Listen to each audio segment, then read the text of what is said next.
Sabi ko, saan tayo ngayon? Sa Relieras. Bago ba yon? Oo, bago. Masarap doon.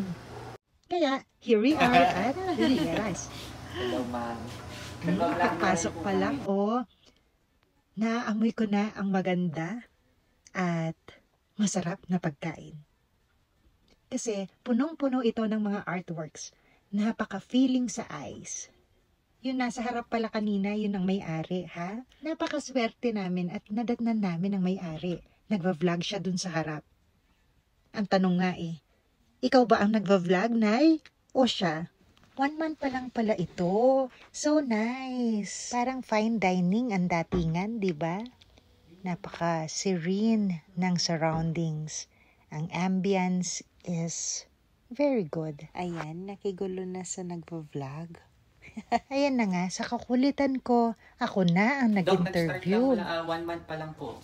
Bali nag-open kami ng October 4. So actually nag-soft opening ng September 30, nag-close kami ng few days. Tapos the 4th ng October nag-open na po kami. So kaya marami pong artwork kasi yung misis ko ay artist. Siya ang former president ng Tamawan Village. Artist. So itong mga kaibigan po natin, kagaya si Dato, si Tatay Iwag, si Sandy, si Loris at saka si Ja. Si Sandy ma'am yung ito, sila yung nagpinta ng Wall of Heroes sa BGH. Yes ma'am. So, ang ano namin dito sana is, anong tawag dito?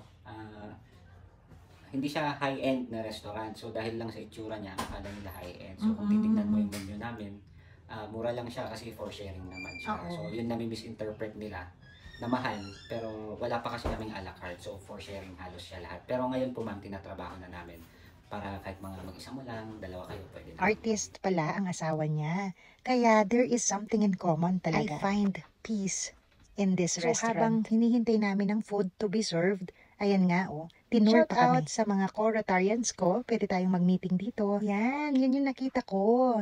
Bloodless pinuneg.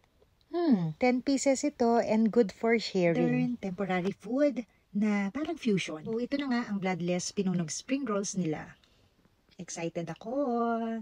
Ang ganda ng mga reviews nila dito. Sabayan pa natin ng strawberry salad. Lagi akong may salad for every meal dahil ito ay napaka-importante to make our skin supple. O, diba?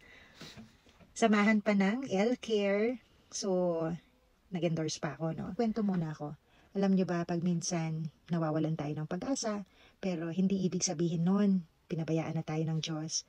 It's just a lesson. Nating magtiwala dahil pinapagaling lang tayo lalo. Pinapahintay tayo for a better opportunity. Naniniwala ba kayo doon? Masarap siya. Masarap. Ako naniniwala ako doon. Kapag merong pintuan na na-close, siguradong mas maganda yung pupuntahan natin na pintuan again or another window that will open.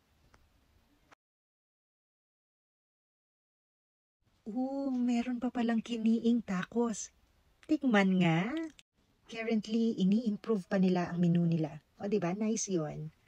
At ito ang gusto ko sa Baguio Bagyong-Bagyo ang dating. Kasi there is food, there is also art. The overall experience is great. Very accommodating and very welcoming ang mga staff. At syempre, i-recommend ko ito sa iba. Bye! Thank you ma'am. Balik po ulit sila. Sige po. Thank you po.